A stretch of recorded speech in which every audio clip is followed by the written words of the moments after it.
Welcome to the Heavy Spoilers Show. I'm your host Paul, and this video we're breaking down Fast and the Furious in space. The 9th movie in the Dom Torretto saga is here, and throughout this video we'll be breaking down the plot and the post-credit scene to discuss what could be coming next time. Full spoilers ahead, so if you haven't had a chance to check the movie out, then I highly recommend that you slam the brakes on this here breakdown. Smash the thumbs up button if you enjoy it, and don't forget to subscribe for videos like this each and every day. With that out of the way, thank you for clicking this. Now let's get into Fast 9. Now I am going to be breaking down the general plot of the movie first, and then talking about the ending and post-credits scene before heading into the review part of the video. Time codes are below if you want to race ahead, but I feel like we need to talk about the plot points before we talk about how they set up the ending. Now as always, we follow Dom Torretto, played by a man who loves cars so much that his name is almost Van Diesel.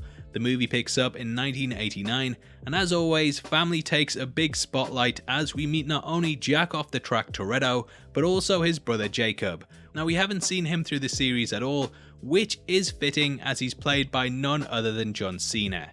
Jakob becomes the overarching villain of the piece, and I'm glad that the Fast franchise has got to the point that there's so much family, even the bad guys are family.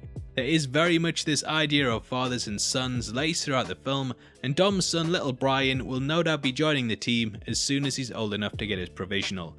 Now we learn that Jack was in debt up to his eyeballs, and thus he turned to Jakob to help throw the race. Jakob put a crack in the fuel line, and unfortunately this caused the car to explode, which killed their father in the process. We learn a rival racer went to pay his respects, but things got out of hand and Dom ended up beating the crap out of him, which landed him in prison. Jakob took to the streets, and in jail Dom learned that his brother probably caused his father's death. After his release, Dom challenged his brother to a race, and after he lost, he forced him to head out into the world and make a life for himself. Obviously, the first thing you would do when hit with this scenario is become a super spy secret agent, and due to Cena's powers to turn invisible, we learn that he's one of the most deadly assassins in the world. He's also funded by the son of a dictator known as Otto, and he becomes one of the main antagonists too. Now Otto wants to take over the world, and this can be accomplished by a piece of tech named after the god of war Ares. Jakob steals it from Mr. Nobody, and the movie really kicks it up a gear when the Fast family go to investigate the disappearance of Nobody and find Nobody. Thank you, I'm here all week. Now the series jumps the shark and across the bridge at points, but overall I found it a really fun ride that has several appearances by characters that drive like my grandma. The group travel the world as they attempt to track Jakob down, and along the way they find out that Han is actually alive. Now one of the biggest mysteries surrounding the movie is why did they do so many Star Wars metaphors and not do a Han Solo joke? However, on top of that there's also another big one, which is how is Han still alive? Now the character last appeared in Fast and the Furious 6, where he apparently died at the hands of Deckard Shaw. Now it turns out that after the death of Giselle, the character actually enlisted into the ranks of Mr. Nobody. Han was actually based in Tokyo, and we learn that he was sent by Nobody in order to get Ares. Here he came face to face with Otto and Jakob's team, who murdered the inventor of the weapon and his wife, leaving just their daughter alive. Han killed the team and took her in, but Nobody had to fake his death so that the pair could lie low. Han says that Mr. Nobody had a way of making things look real, and thus the explosion was a facade with, say it with me, nobody, hey? Now we never learn, terrible, so bad. Now we never learn exactly how this was pulled off, but we do get a line saying it's a pretty nifty magic trick, so it's likely done with smoke mirrors and projections. If you go back and watch the 6th film, then he's clearly in the car, but come on guys, there's a car hanging off a rope in this film, just turn your brain off. Now it turns out that Ares is encrypted to the daughter of the inventor's DNA, Elle, and she ends up being kidnapped by Jakob, which leads to a big showdown. On board a convoy, Jakob and Otto's team try and upload Ares to a satellite in order to take over every electronic device in the world, or something along those lines. It's a bit ambiguous. Now there's fire, water, air and dirt. Fucking magnets, how do they work? And it leads to a big chase between some of Dom's crew on the ground, whilst Tej and Roman head out into space to take down the satellite that the info is being sent to. Though Jakob had Cypher held in prison at Otto's base, she manages to talk her way out of it and ends up joining forces with the latter. They betray Jakob mid-mission, and he ends up joining his brother in order to stop Ares and the convoy carrying it. Cypher tries to kill them by using a drone, but she instead kills Otto. This ship is destroyed by Dom, but she does manage to escape and will no doubt return down the line at some point in one of the upcoming films. Now Mia and Dom reconcile with Jakob, but because he's a wanted man, it means that he should be taken in. However, Dom gives him a 10-second call, which is a callback to the first film, and he escapes in this, which will likely allow him to join the team as one of the quote-unquote family in the future, even though he is real family. Now Dom takes his son to the racetrack where Jack died, and this father and son moment hammers home what it means to be a Torretto and what the name stands for. The movie ends with a barbecue that was actually shown as part of the Super Bowl trailer, and it has a lot to take from it.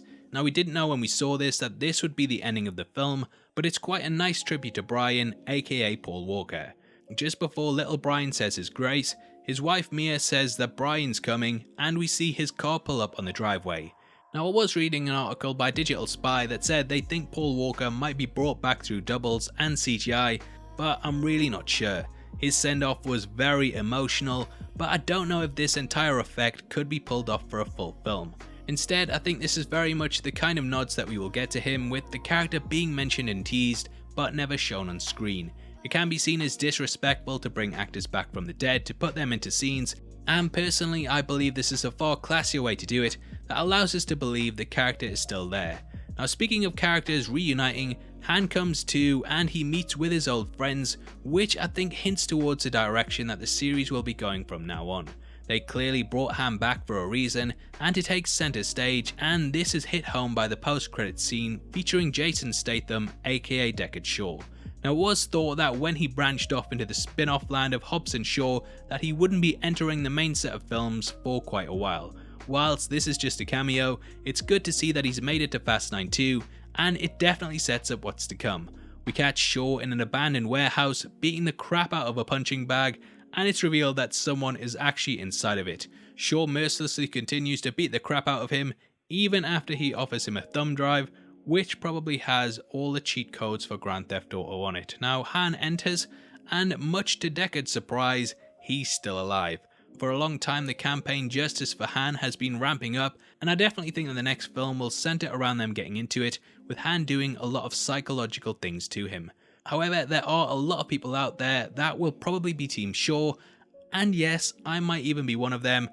Just don't judge me, yeah, just don't judge me. I like Han as well. Now saying that, I really like Hobbs and Shaw, and I kind of think they turned the villain into an anti-hero, and after he won so many fans around, I think that the smarter direction to take is to also make him have a side that you can relate to, and potentially this'll be how the film handles his character.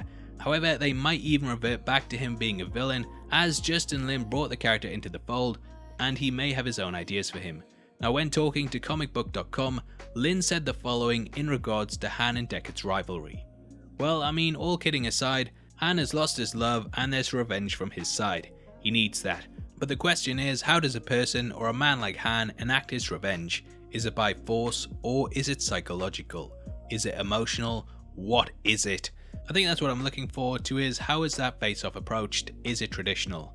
So it looks like we will be getting Han playing 4-dimensional chess, as he can't really take on Shaw hand to hand to Han. Now Lin did specifically say this credit scene was put in place to see if it's what fans want, but I can't see anyone being against this. Lin might even have other plans for Han, and when discussing whether justice would be served, he said the following: "It won't be fully served. There will be other things I feel should be explored. As this universe expands into other mediums, maybe TV, and when this character gets his due respect, that's when I think justice for Han is served." Now Lin is back for the 2-film finale to the franchise, and it's going to be interesting to see what direction they take it.